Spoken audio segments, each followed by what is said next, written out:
আল্লাহ পাক বলেন কদ আফলাহাল মুমিনুন, অবশ্যই মুমিন যারা সফল হয়ে গেছে তারা। শব্দের দিকে একটু খেয়াল করে শুনেন, আপনার ভালো লাগবে। কারণ কোরআন শরীফে তো হামজার মুখের কথা নয়, কার কথা বলেন তো? আল্লাহর কথা যেভাবে শুনতে হয় ওইরকম মন নিয়ে অ্যাক্টিভ ভাবে শুনে, অবশ্যই ভালো লাগবে। আল্লাহ পাক বলেন কদ আফলাহাল মুমিনুন, মুমিন যারা সফল তারা। আর মুমিন যারা সফল হয়ে গেছে, না হবে, হয়ে গেছে। অতীতের শব্দ দিয়েছেন আল্লাহ, মাঝি এটা পাস্ট দিয়েছে। অথচ যে সময় এই আয়াতটা আল্লাহ আকাশ থেকে পাঠাচ্ছেন ওই সময় মুমিনেরা সফল না, চারিদিকে মার খাচ্ছে। হযরতে বেলালের মতো মানুষ, তার গলায় রশি দিয়ে টানা হচ্ছে। হযরতে খাব্বাবের পিঠে আগুনের ছাকা দেওয়া হচ্ছে ঈমান আনার কারণে। আমাদের দেশের অবস্থা যাই হোক, ঈমান এনেছি আমি মুসলমান এই কথা বললে মারছে, এমন পরিস্থিতি হয়েছে না। এরকম পরিস্থিতি ১৫০০ বছর আগে ছিল যে ঈমান এনেছি এই কথা বললে মারত, তারা অত্যাচার করত। এই কঠিন পরিস্থিতিতে আল্লাহ সান্ত্বনা দেওয়ার জন্য জানালেন কদ আফলাহাল মুমিনুন, ঈমান যারা এনেছো আমি আল্লাহ বলছি তোমরা সফল হয়ে গেছো।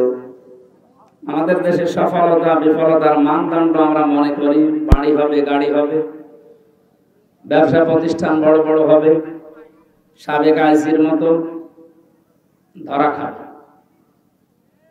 এটার নাম সফলতা না। এদেশে অনেক মানুষ মনে করে যে আগে লোকটা গরিব ছিল, অনার্স মাস্টার শেষ করার পর বা এদিকে ডিগ্রি পাস করার পরে এমএ পাস করার পরে একটা চাকরি পেয়েছে, এমন চাকরি 2 লাখ টাকা একবারে বেতন পায়।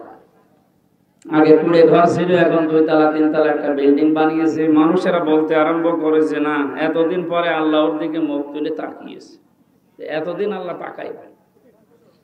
তার মানে এই কথা বলার অর্থ হচ্ছে যে ও এখন মোটামুটি সফল। মোটামুটি কি এটার নাম কি সফলতা? টাকা পয়সার মালিক হওয়া, ক্ষমতায় বেশি দিন থাকা, প্রভাব প্রতিপত্তি বেশি হওয়া, এটা যদি সফলতা হতো তাহলে হযরত ওমর বলেছিলেন হে পৃথিবীর মানুষেরা, আমি সারা দুনিয়ার অর্ধেক জায়গার বাদশাহ। হযরত ওমর বলছি দুনিয়াতে ক্ষমতা পেলেই যদি মানুষ সফল হয় তাহলে ফিরআউনের দিকে তাকাও, ওকে সফল না ব্যর্থ? হয়ে গেছে। আপনি আজ পর্যন্ত, আমি অন্তত জন্মের পর থেকে শুনিনি যে কেউ এ কথা বলে যে কুকুরটা আমি ফেরাউনের নামে রাখলাম, এ কথা কেউ বলে? অথচ ওটা ক্ষমতায় ছিল 600 বছর। কত? আমার মতো হামজা 10টা হায়াত পেলে যতদিন হবে ও অতদিন ক্ষমতায় ছিল, কারণ আমরা 60-70 বছর বাঁচি। সেই হিসাবে 10টা হায়াত পেলে আমার যতদিন হয় ও ক্ষমতায় ছিল ততদিন। কোনদিন তার মাথা ধরে নাই 600 বছরের ভেতরে ক্ষমতায় থাকাকালীন, কোনদিন বিশাল রাজ্য চালাতে গিয়ে মাথা ধরে নাই। মরণের পরে ওরে যেখানে রেখে দিয়েছে আল্লাহ শক্তি দিয়ে রেখেছে, মিশরের জাদুঘরে তারে রাখা আছে। আপনি বলেন তো এই মিউজিয়ামে না রেখে ওরে যদি রাস্তার পাশে কেউ রেখে দিত, মানুষ ওরে ছাড়তো না, জুতা দিয়ে পিটাত। তাহলে একটা বাদশাহ 1-2 বছর, 5 বছর, 15-20 বছর না, 600 বছর পর্যন্ত দেশ চালিয়েছে, অথচ তার জীবন সফল হতে পারেনি, সে ব্যর্থ হয়ে গেছে। হযরত ওমর বলেন দুনিয়ার মানুষেরা টাকা পয়সা হলে, অর্থ সম্পদ হলে যদি মনে করো যে লোকটা সফল হয়ে গেছে, তাহলে কারণের দিকে তাকাও। ওয়ালাকাদ ওয়াতাইনাহু মিনাল কুনুজি মা ইন্না মাফাতিহাহু লাতানু বিল উসবাতি ইলা আখিরি আয়াত। তো দাও তো।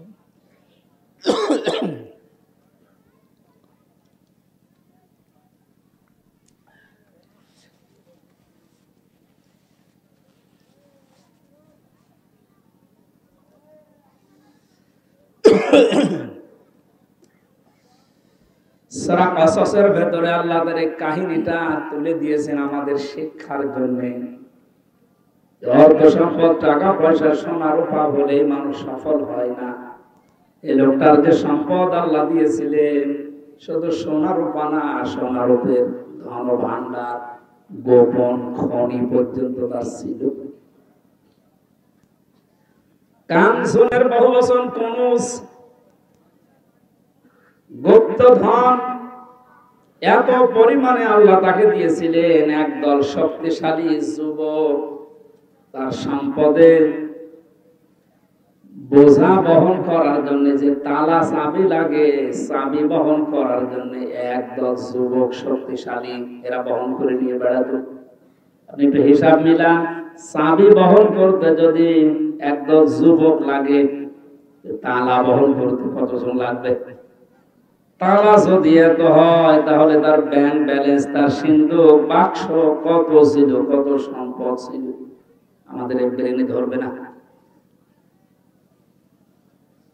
এত কিছুর মালিক হওয়ার পরেও লোকটা মারা যাওয়ার পর, আমার মনে হয় ১,৫০০ বছর না, হাজার হাজার বছর আগে মারা গেছে, এখনো ডুবতে আছে মাটির নিচে, দাবতে আছে, কিয়ামত পর্যন্ত দাবতে থাকবে। আমার যে বিশ্বাস, ওকে যদি এখন জীবিত করে আল্লাহ এই লালমনিরহাট হাতিবান্ধা বাজারে নিয়ে এসে বলতো এটা কারণ, মানুষ পিটিয়ে মেরে ফেলত, পিটিয়ে মেরে ফেলত না। বংশের মর্যাদা আছে, বংশ মর্যাদা দিয়ে অনেক মানুষ আজ বিভিন্ন কায়দায় খেয়ে চলে যাচ্ছে। নিজের কোনো যোগ্যতা নেই, বাবার নাম নেই, দাদার নাম নেই, স্বামীর নাম নেই, এ সমস্ত নাম নিয়ে খায় মানুষ দেশে নেই। বংশের গৌরব যারা করে তাদের দিকে তাকাতে হযরত ওমর বলে, আবু লাহাবের দিকে তাকা, তার বংশ আমাদের মতো এই সর্দার বংশ, সৈয়দ বংশ ছিল না, তার বংশ ছিল কি কুরাইশ, পৃথিবীর শ্রেষ্ঠ বংশ। এ বংশের মানুষ হওয়ার পরেও এই লোকটা সফল না ব্যর্থ? এমন ভাবে আল্লাহ তাকে দুনিয়া থেকে বিদায় দিয়েছে, মা আগনা আনহু মালুহু ওয়া মা কাসাব, তার সম্পদ আদি, তার সন্তান আদি যা অর্জন করেছিল একটাও কাজে আসে না। সায়াসলা নারান যাতা লাহাব, আল্লাহ বলেন অতি শীঘ্রই তাকে আমি লেলিহান আগুনে প্রবেশ করাবো, আমরাতুহু, তার স্ত্রীকেও দিয়ে দেব। আমার এটা বলার উদ্দেশ্য না, হযরত ওমর তিনি পৃথিবীর মানুষকে জানাতে চেয়েছিলেন যে মানুষ যাদেরকে সফল মনে করে, যে বেশি দিন হায়াত পেলাম, বেশি দিন বেঁচে থাকলাম, টাকা পয়সা বেশি হচ্ছে, ক্ষমতায় বেশি দিন আছি, ভালো বংশের লোক আমি, প্রভাব প্রতিপত্তি এই নিয়ে, এইটাই সফলতা না। মানুষের সফলতা হচ্ছে তার ঈমান আছে কিনা, কি আছে কিনা। এই চর এলাকার মানুষেরা আমার মনে হয় যে দৃশ্য নিয়ে আমি দেখতে পাচ্ছি যেভাবে বসবাস করছে, আপনারা আর কিছু না থাক, যদি ঈমানটা থাকে, আপনি নিজে, আল্লাহ বলেন ওই লোকটা আমার বন্ধু। বুশকে, জো বাইডেনকে আল্লাহ বন্ধু, এ কথা কোরআনে কোনো জায়গায় নাই। এই গাইবান্ধা, লালমনিরহাট, কুড়িগ্রাম, এই চর অঞ্চলের এই গরিব মানুষ যার ঈমান আছে, আল্লাহ তাকে আল্লাহ নিজে বন্ধু বলে ডাক দিয়েছে। জোরে বলেন সুবহানাল্লাহ। আল্লাহু ওয়ালিয়্যুল্লাযীনা আমানু, আল্লাহ বলেন ঈমান যারা এনেছে আমি আল্লাহ নিজে তাদের বন্ধু হয়ে গেছি। ইখরিজুহুম মিনাজ যুলুমাতি ইলান নূর, আমি আল্লাহ যদি কারো বন্ধু হয়ে যায়, ওই মানুষকে অন্ধকার থেকে বের করে আমি আলোর দিকে নিয়ে যাই। শিরিক, বেদাত, কুফরি, এই সমস্ত গুনাহগারের রাস্তা থেকে বাদ দিয়ে কোরআনের রাস্তায়, আলোর রাস্তায় আমি আল্লাহ তাকে নিয়ে ডেকে নিয়ে আসি, পথ দেখাই। ওয়াল্লাযীনা কাফারু আউলিয়াউহুমুত তাগুত ইখরিজুনাহুম মিনান নূরি ইলাজ যুলুমাত, আল্লাহ বলেন যারা কুফরি করে, শয়তান তাদের বন্ধু হয়ে যায়। শয়তান যদি কারো বন্ধু হয়, তারও কিছু দায়িত্ব আছে। তারা কোরআনের পথ থেকে, মানবতার পথ থেকে, আল্লাহর পথ থেকে, আলোর পথ থেকে মানুষের তৈরি করা নিয়ম নীতি, শিরিক, কুফর, বেদাত, এই সমস্ত তন্ত্র মন্ত্রের দিকে মানুষকে নিয়ে যায়। যদিও আপনারা চর এলাকার মানুষ অন্তত মাথায় তো এতটুকু বোঝ আছে, এইটা বোঝেন যে পৃথিবীতে আলোর পথ, সঠিক পথ আল্লাহর পাঠানো ইসলামের পথ। এই পথ বাদ দিয়ে যারা শিরকে, কুফরি, বেদাতিতে মানুষের তৈরি করা নিয়ম নীতির দিকে মানুষকে ডাকে, ওই দিকে নিজেরা চলে, এগুলো আর মানুষকে আমার আল্লাহ নিজে বন্ধু বলেন না, ওগুলোকে শয়তানের বন্ধু বলে আখ্যা দিয়েছে। শয়তান যদি কারো বন্ধু হয় তাদেরকে শয়তান এই কাজ করে। বা নিজের দিকে তাকিয়ে বলেন আপনি কি আল্লাহর বন্ধু না শয়তানের বন্ধু? আল্লাহর বন্ধু যদি কেউ দাবি করেন তাহলে বুঝবেন আল্লাহ আপনার প্রতি একটা কিছু দায়িত্ব পালন করেছে। মানুষের তৈরি করা নিয়ম নীতি আইন কানুন আপনার কাছে তখন সব চাইতে ঘৃণিত মনে হবে, নিন্দিত মনে হবে। আল্লাহর পথ, কোরআনের পথ, ইসলামের পথ আপনার মানতে যদিও কঠিন হয়, একটা তৃপ্তি আপনার ভেতরে আল্লাহ ঢেলে দেবে। জোরে বলো সুবহানাল্লাহ।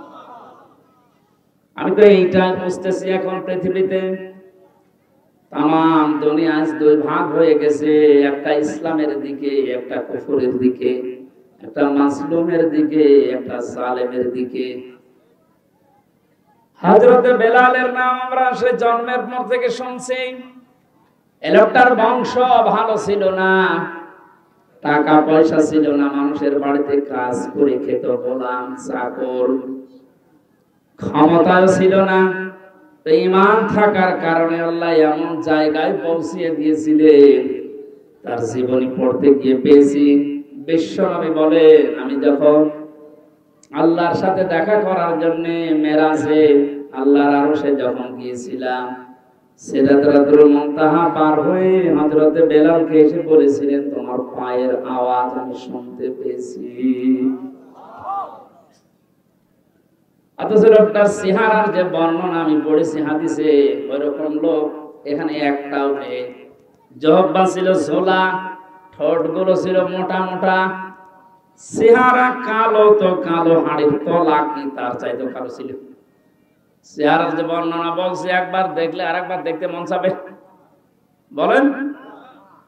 অথচ আমরা যারা ঈমান এনেছি, আমার যে বিশ্বাস এখন আছে, এই গাইবান্ধা, লালমনিরহাট, এই হাতিবান্ধার রাস্তা দিয়ে যদি হযরতে বেলাল হেঁটে যায়, আর সত্যি সত্যি যদি আমরা জানতে পারি এটা বেলাল, আমার মনে হয় নিজের রোমান পর্যন্ত তার পাও মোছাতে কেউ দ্বিধাবোধ করবে না। হযরতে বেলালের নামে হাজার হাজার মানুষের নাম আজ পৃথিবীতে, অথচ 600 বছর যে লোকটা ক্ষমতায় ছিল তার নাম দুনিয়াতে কেউ রাখে না। আমি এটাও জানি এই পৃথিবীতে এখন প্রায় 175 কোটি মুসলমান। আমি যতটুকু লেখাপড়া করেছি, কোন মানুষের নাম এখন পৃথিবীতে কারুন আছে আমার জানা নেই। আছে? নামটা তো খারাপ না, কারুন, ইয়াজিদ, কত সুন্দর সুন্দর নাম।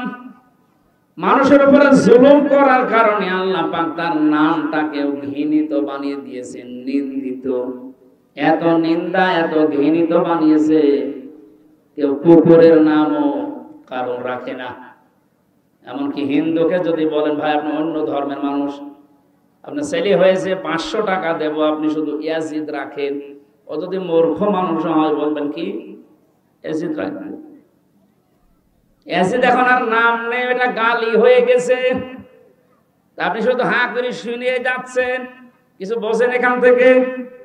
আপনার নাম যত সুন্দর হোক, আপনি ইয়াজিদের মতো যত বছর ক্ষমতায় থাকেন, যত টাকা পয়সার মালিক হন কারুনের মতো, যত বংশ মর্যাদা উচ্চ হোক, সত্যি যদি আপনি জুলুমকারী হয়ে থাকেন, ঈমানের দাবি অনুযায়ী যদি চলতে না পারেন, চোখ বন্ধ করে দেখেন, কালের পরিক্রমায় সময় আসবে, ইতিহাস আপনাকে নিন্দিত, ঘৃণিত করে দুনিয়ার মানুষকে দেখাবে।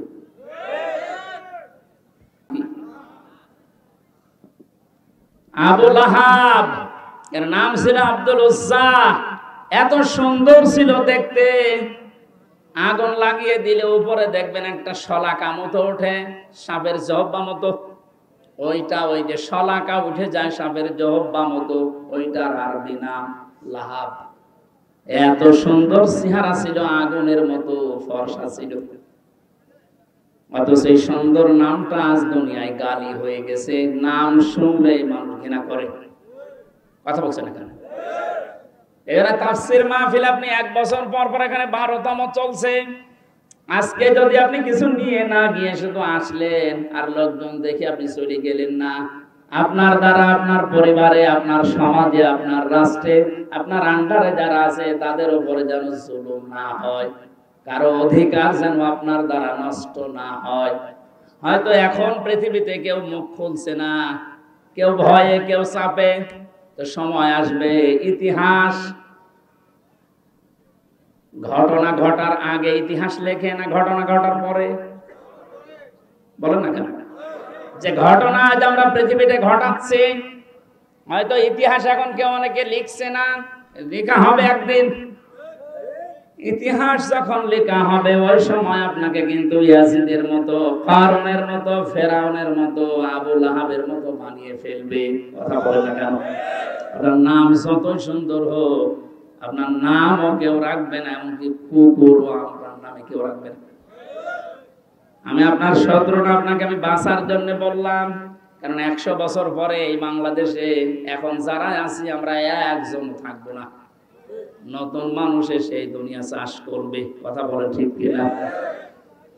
এই পৃথিবীর জমিনটা ধোঁকা, ধোঁকা দিয়ে আমাদেরকে চোখের উপরে পর্দা দিয়ে রেখেছে। আমার ওস্তাদ বিশ্ববিদ্যালয়ে একটা কাহিনী শোনাতেন মাঝে মাঝে, ছেলে মেয়েদেরকে বলতেন, দেখো দুনিয়াটা কেমন, আল্লাহ মাতাউল গুরুর দিয়েছেন, এই পৃথিবীর জমিনটা একটা ধোঁকা।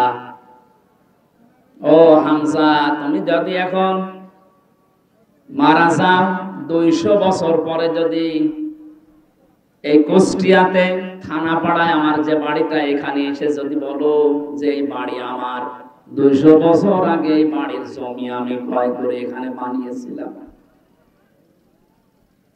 এটা আমার ছেলের, আমার ছেলের, আমার ছেলের, এই নামগুলো আমি 200 বছরের 3-4 পুরুষের নাম বললাম যে এদেরকে আমি রেখে গেছি, এ বাড়ি আমার। আমার মনে হয় এখন 200 বছর পরে যে মানুষগুলো বসবাস করবে, ওই মানুষগুলো যদি আমাকে দেখে, বাড়িতে জায়গা দেওয়া দূরের কথা, গেটে আরো 2-3টা তালা মারবে। কথা বলে না কেন? অথচ এগুলো করেছিলাম আমি নিজে।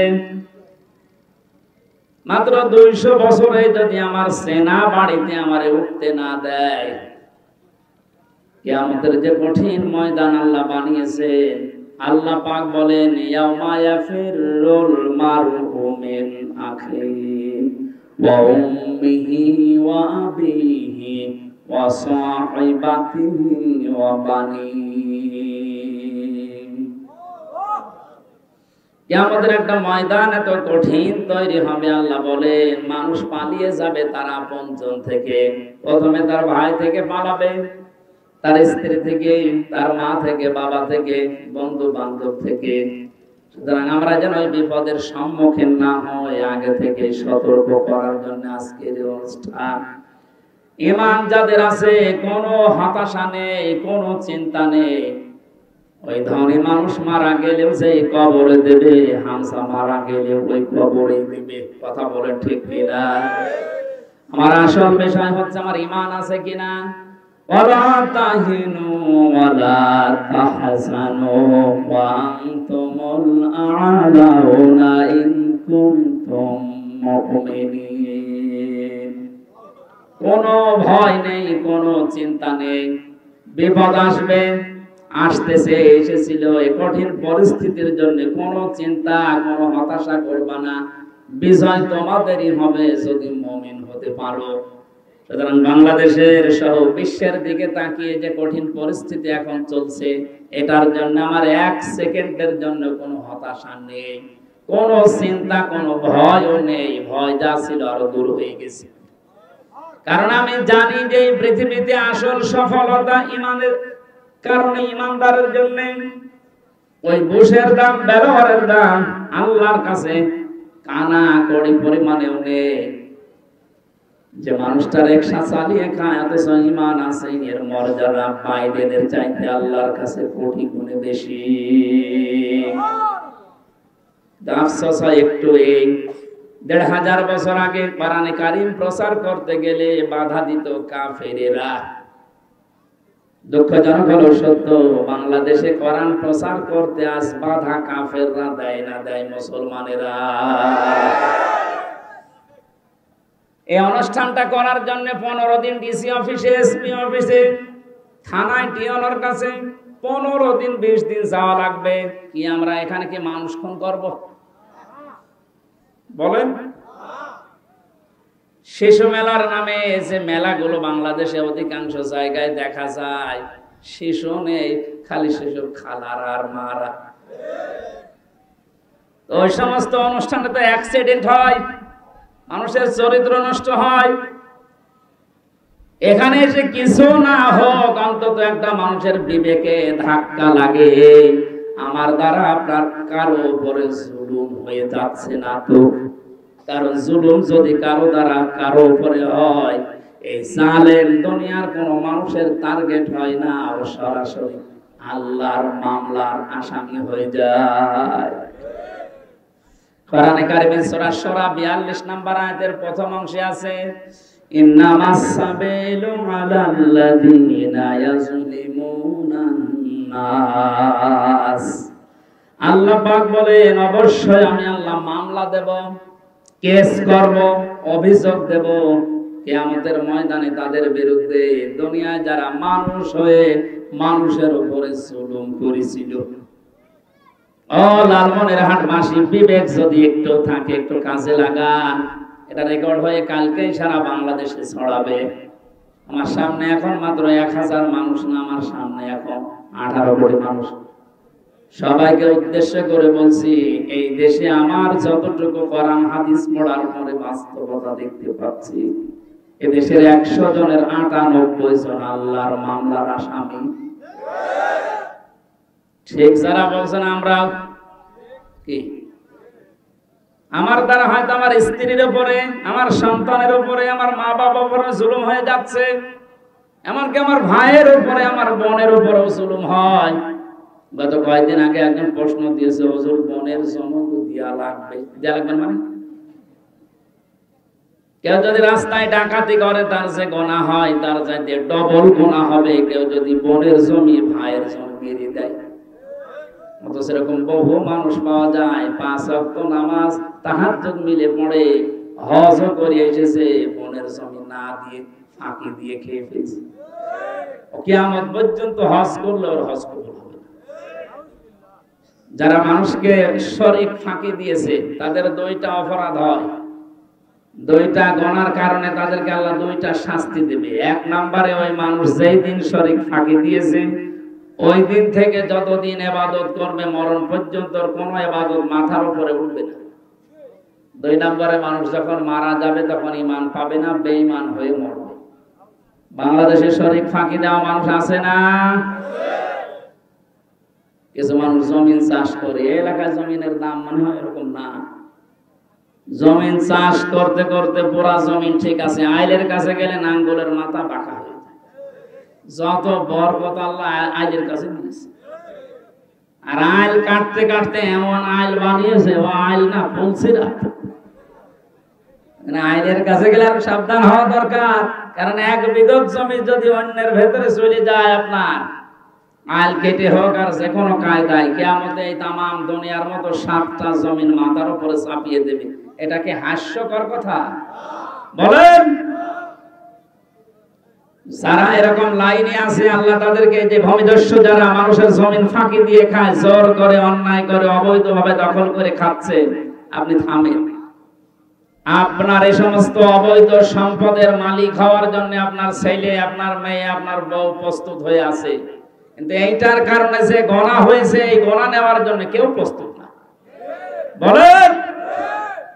বাংলাদেশের এক এমপি কয়েকদিন আগে মারা গেছে, টুকরা টুকরা হয়ে। কত কোটি টাকার মামলা নিয়ে তাকে টুকরা টুকরা করেছে, কত কোটি টাকা বানিয়েছিল। এই টাকাগুলো এখন তার মেয়ে, তার বউ, তার ছেলে এরা ভোগ করছে। কিন্তু তার পাপের কারণে, তার এই অবৈধ ইনকামের কারণে যে পাপ হয়েছিল, এই পাপের ভাগ কেউ নিচ্ছে? বলেন। অনেকে মনে করে যে ওরে যত টুকরা করেছে ফেরেশতারা ওরে খুঁজে পাবে কি করে, ওর টুকরা লাগবে না। শাস্তি তো হয় মানুষের রোহের উপরে। কিসের উপরে? টুকরা 1000 হোক, কিন্তু রোহটা কোথায় আছে? সিজ্জিনে। কোথায় আছে বলেন তো? ওখানে আল্লাহ শাস্তি লাগাবে। এই জন্য অন্যের জন্য এই বিপদ নিজে আমি ডেকে যেন না নিয়ে আসি, সেই বোঝ আল্লাহ আমাকে যেন সবাইকে দান করেন, বলেন আমিন। হযরতে বেলালের কথা বলছিলাম, তার নামটা আল্লাহ এমন উচ্চে তুলে দিয়েছেন। হযরত ওমর খলিফাতুল মুসলিমিন, তিনি যখন মাঝে মাঝে হযরতে বেলালকে দেখতেন যে দরবারে আসতেছে, তো চেয়ার থেকে উঠে দাঁড়িয়ে বলতেন, আমার নেতা হযরত বেলাল আসতেছে। জোরে বলেন সুবহানাল্লাহ। হযরত ওমর ছিলেন तमाम পৃথিবীর মুসলমানের নেতা, আর তিনি হযরতে বেলালকে দেখলেন বলতেন আমাদেরও নেতা। অথচ লোকটা কি ক্ষমতায় ছিল? টাকা পয়সার মালিক ছিল? বংশের গৌরব ছিল? কি করেছিলেন ঈমান দিয়ে? কোথায় পৌঁছিয়েছেন ঈমানের কারণে? সাহাবীরা ডাক দিয়ে বলে, ইয়া রাসূলুল্লাহ, আপনি মসজিদে নববীর ইমাম, এখানে এরকম মানের একজন মুয়াজ্জিন নেওয়া লাগবে। হযরতে বেলাল ওনার সোহবা ছোট ছিল, এজন্য আশহাদু না বলে আসহাদু বলে ফেলতো, শুদ্ধ ভাবে উচ্চারণ হয় না। আপনারা পাল্টিয়ে ফেলেন, নতুন মুয়াজ্জিন নিয়োগ দেন। বিশ্বনবী সাহাবীদের পীড়া দিয়ে একজন নতুন মুয়াজ্জিন নিয়োগ দিলেন। ফজরের আযান দেওয়ার জন্য মুয়াজ্জিন আজকে আসবে। হযরতে বেলাল ইশার নামাজ পড়তে এসেছেন। নবীজি বললেন, বেলাল, সাহাবীদের কথা মতো তোমাকে আজকে বাদ দিয়ে দিলাম। তোমার উচ্চারণ যেহেতু শুদ্ধ হয় না, এজন্য সবাই চাচ্ছে তুমি যেন মুয়াজ্জিনি না করো। কালকে থেকে নতুন মুয়াজ্জিন আসবে। এশার নামাজের পরে তিনি আর ঘুমাননি, সারা রাত কান্নাকাটি করে তাহাজ্জুদের নামাজের সিজদায় পড়ে বলে, রব্বুল আলামিন, আমার যে চেহারা এটা আমি বানাইনি, এটা বানিয়েছো তুমি। আমার যে কণ্ঠ এটার মালিকও আমি না, এর বানিয়েছো তুমি। আমি সঠিকভাবে আশহাদু বলতে পারি না, আশহাদু হয়ে যায়। আমার জহবার কারণে, এটা আমার দোষ না, এটা বানিয়েছো তুমি। সবই তোমার হাতে। তোমার কারণে যদি আজকে আমি নবীর মসজিদ থেকে বিতাড়িত হয়ে যাই, আযান দিতে না পারি, আল্লাহ তুমি বিষয়টা দেখবা। এতটুকু বলেছিলেন। ফজরের আযান যে মুয়াজ্জিন দিয়েছে, আজকে আর ফজর হয় না। নবী মুহাম্মদ রাসূলুল্লাহ সাল্লাল্লাহু আলাইহি ওয়াসাল্লাম সাহাবীরা বসে আছে, তো আজকে তো আর ফজর হতে চায় না। জিবরাইল এসে বলে, ইয়া রাসূলুল্লাহ, আজকে কি আযান হবে না? নবীজি বলেন, হ্যাঁ, আযান তো হয়েছে। সুন্দর সলিল কণ্ঠে মুয়াজ্জিন আযান দিয়েছে। হযরতে জিবরাইল বলে, ইয়া রাসূলুল্লাহ, প্রতিদিন যে বেলাল আযান দেয়, আযান শুনে ফেরেশতারা পর্যন্ত বাইতুল মামুর মসজিদে নামাজ আদায় করে। বেলাল আজকে আযান দেয়নি, এজন্য আরো সে আযান পৌঁছায়নি। আল্লাহ আমাকে বলতে পাঠিয়েছে, ও বেলাল যদি আযান আজকে না দেয়, কিয়ামত পর্যন্ত রাত থেকে যাবে, ভোর হবে না। কোথায় পৌঁছিয়েছিলেন তিনি ঈমানের কারণে? অথচ যে সমস্ত মানুষদেরকে আমরা সফল বলছি, ওই মানুষগুলো আজ তারা দুনিয়ার জীবনে ব্যর্থ। কয়েকজনের উদাহরণ দেয়নি? ফেরাউনকে আমার যতটুকু ধারণা, বাংলাদেশের কোন জেলাতে ওই মিউজিয়াম থেকে ওই লাশটা এনে যদি রাস্তার ধারে কেউ রাখতো, যে দেখে যা, মানুষ শুধু দেখতো না, থুতু নিক্ষেপ করতো এবং জুতা দিয়ে পিটাতো। ফেরাউনের সাথে বাদশা থাকার কারণে যদি এই হাজার হাজার বছর পরে এটা করতে পারে মানুষ, আপনার মনে হচ্ছে? তাহলে এখন থেকে 20 বছর পরে এই পৃথিবীতে আজ যারা জালেম, এরা যদি মারা যায়, কবর থেকে তুলে যদি ওদেরকে আপনি বাইতুল মুকাররমের সামনে রাখেন, মানুষ জুতা দিয়ে পিটাবে। এটা আল্লাহ জানিয়েছেন। সফল তো তারা যারা মুমিন। কোন সময় এটা নাযিল হচ্ছে? যে সময় চারিদিকে জুলুম নির্যাতন স্টিমরোলার চলছিল। আজ পৃথিবীতে আমার মনে হয় ওই দৃশ্য সারা পৃথিবীতে এখন বিদ্যমান। আল্লাহ যেন হাতে ধরে আমাদের মাথায় হাত দিয়ে আমাদের মুখে হাত দিয়ে আদর করে বলছে, গোলামেরা কোনো চিন্তা নেই, সফল তারা ঈমানদার যারা। যেহেতু আমরা ঈমান এনেছি, আমাদের ঈমানের ভেতরে ভুল ত্রুটি হয়তো থাকতে পারে, কিন্তু আমরা ঈমানদার। আমরা কি বলেন বলেন? আমরা ঈমানদার। আমাদের ভেতরে কয়েকটা গুণ এখন থাকা বাঞ্ছনীয়, থাকতেই হবে। আল্লাহ পাক বলেন সফল ঈমানদার কারা জানো? আল্লাযীনা হুম ফি সালাতিহিম খাশিউন, যারা তাদের নামাজে খুশু বিনয় এবং নম্রতা নিয়ে নামাজ আদায় করে। প্রশ্ন আসতে পারে, হুজুর ঈমান আমার আছে কিন্তু নামাজ আমি পড়ি না। না, আপনার ঈমান যে আছে এর বহিঃপ্রকাশ করার জন্য নামাজ লাগবে। মনে মনে এটা আসতে পারে, আমি আমার যে অবস্থা, আমি পানির উপরে থাকি, আমি নামাজ এখানে পড়বো কি করি? বিশ্বনবী বলেন, সমুদ্রের ভেতরে জাহাজ যদি ডুবে যায়, নৌকা যদি ডুবে যায়, এই অবস্থায় যদি নামাজের সময় হয়ে যায়, একটা কাঠ তক্তা বা একটা কিছু ধরার মতো পেয়েছো, এক হাত দিয়ে আঁকড়িয়ে ধরো আর এক হাত দিয়ে ইশারা করে বলো নামাজ আদায় করো। পৃথিবীতে মেয়েদের সন্তান যখন দুনিয়ায় আসে, প্রথমে পানি দেখা যায়। কি দেখা যায়? মায়ের লজ্জাস্থানে প্রথমে পানি দেখা যায়, এরপরে রক্ত, এরপরে সন্তানের মাথা। আল্লাহর হাবিব জানিয়েছেন, একটা মহিলার সন্তান দুনিয়ায় আসতেছে, পানি চলে এসেছে, কঠিন অবস্থায়ও যদি মনে হয় যে আমাদের সময় হয়ে গেছে, তোলার ভেতরে এই মেয়েটাকে বসিয়ে সন্তানের মাথা ভিজিয়ে দিয়ে বলো নামাজ পড়তে। আপনি আছেন কোন যুক্তিতে? এরকম কঠিন পরিস্থিতিতে নামাজ আদায় করার যদি নির্দেশ থাকে, আপনি কি অজুহাত দিতে পারেন বলেন? এখানে দুনিয়ায় আমাদের বিভিন্ন সমস্যা, হতাশা আসতেছে, আসবে। আরে শহর এলাকার মানুষ তো এমনি অভাবী, আসবে। যত অভাব হোক, যে কোনো কষ্ট হোক, মুসিবত হোক, যদি হতাশা আপনাকে ঘিরে ধরে, আর কোন পথ পাচ্ছেন না, লম্বা একটা সেজদা দিয়ে যদি চোখের পানি ফেলে কিছু বলতে পারেন, আল্লাহ আমি কিন্তু সত্যি অসহায়, আমার তো মনে হয় সেজদা যদি লম্বা হয়ে যায় আর চোখ দিয়ে যদি মন থেকে পানি নিয়ে আসছে গড়িয়ে ফেলতে পারেন, মনে মনে দেখবেন আল্লাহ যেন আপনার মাথা বোলাচ্ছে। সেজদা তো আমাদের ওরকম হয় না। খুশুর সেজদাটা আলাদা জিনিস। আজকে থেকে একটা লম্বা করে সেজদা দেওয়া আরম্ভ করবেন, আর সেজদার ভেতরে বাংলায় দোয়া করবেন। নফল নামাজে, সুন্নাত নামাজে মনের কথাগুলো বাংলায় বলা যায়। কথা বুঝতেছেন না? শুধু ফরজ নামাজ, ওয়াজিব নামাজ বাদ দিয়ে সুন্নাত নফল নামাজ যেগুলো আছে, এগুলো সেজদায় বা রুকুতে যে মনের কথাগুলো, এই বিপদ আছে, এই সমস্যা আছে, এই অসুস্থতা আছে, পরিবারে এই ঝামেলা আছে, এগুলো সেজদায় যে কান্নাকাটি করে বাংলায় আপনি বলবেন। যত বাংলায় যে ভাষায় আপনি কথা বলতে পারেন, ওইটাই যদি আল্লাহকে বোঝাতে পারেন মনের ভাষা দিয়ে, যত আবেগ আসবে আপনার ভেতরে, তত তাড়াতাড়ি আপনার দোয়াটা কবুল হওয়ার সম্ভাবনা বেশি। এখানে সফল হতে হলে আমাদেরকে প্রথমে নামাজ ধরতে হবে। যারা নামাজ পড়েন না, 5 ওয়াক্ত নামাজ আরম্ভ করেন, নামাজের ভেতরে খুশু আর খুশুনি আনতে হলে নামাজ বুঝতে হবে আগে। সাহাবী নামাজ আদায় করার পরে সেজদা শেষ, নামাজ শেষ, চলে যাচ্ছে, নবীকে বললেন দাঁড়াও, নামাজ পড়ো, তুমি জানো নামাজ পড়োনি। সাহাবী আবার নামাজ আদায় করলেন, বিশ্বনবী বললেন তুমি নামাজ পড়ো, তুমি নামাজ পড়োনি। লোকটা আবার নামাজ আদায় করেছে, নবীজি বললেন নামাজ পড়ো, তুমি জানো নামাজ পড়োনি। লোকটা আবার বসে পড়েছে, ডাক দিয়ে বলে ইয়া রাসূলুল্লাহ, আমি এর চাইতে সুন্দর করে নামাজ আর পড়তে পারি না।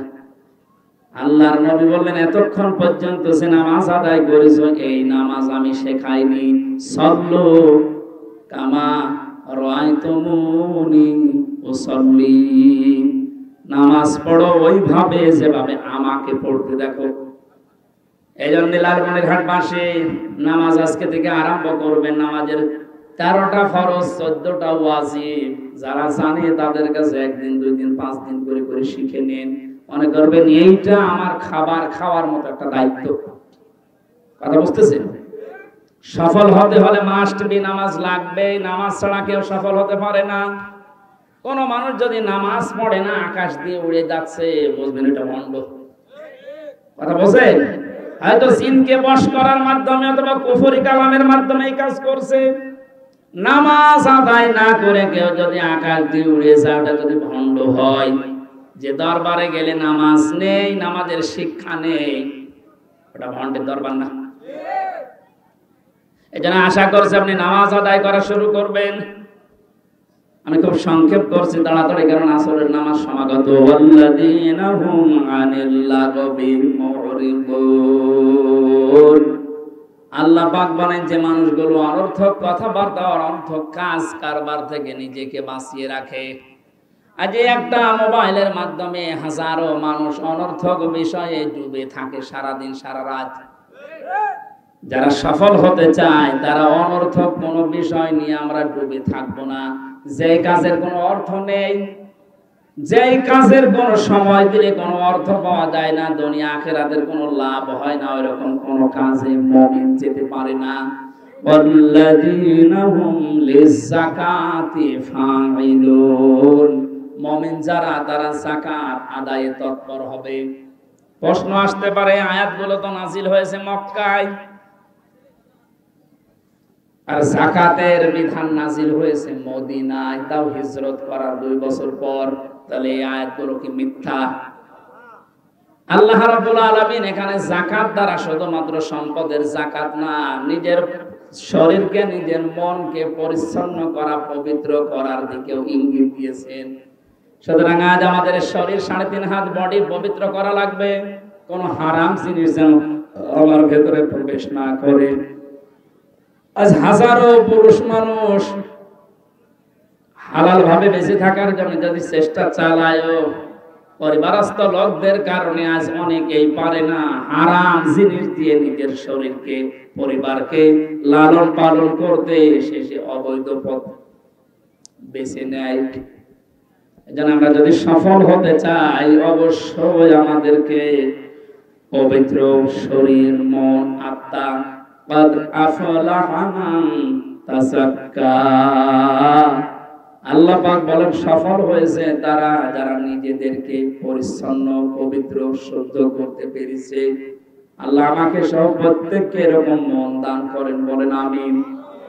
একটু আগে বললাম না, যাদের কারণে আপনি অবৈধভাবে টাকা ইনকাম করে রেখে যাচ্ছেন, তারা এই ইনকামের ভাগ নিতে রাজি আছে, কিন্তু আপনার পাপের ভাগ নিতে কেউ রাজি না। এর পরেরটা আছে ওয়াল্লাযীনা হুম লিফুরুজিহিম হাফিজুন। এই মানুষগুলো যদি সফল হতে চায়, তারা নিজেদের লজ্জা স্থানের হেফাজত করে।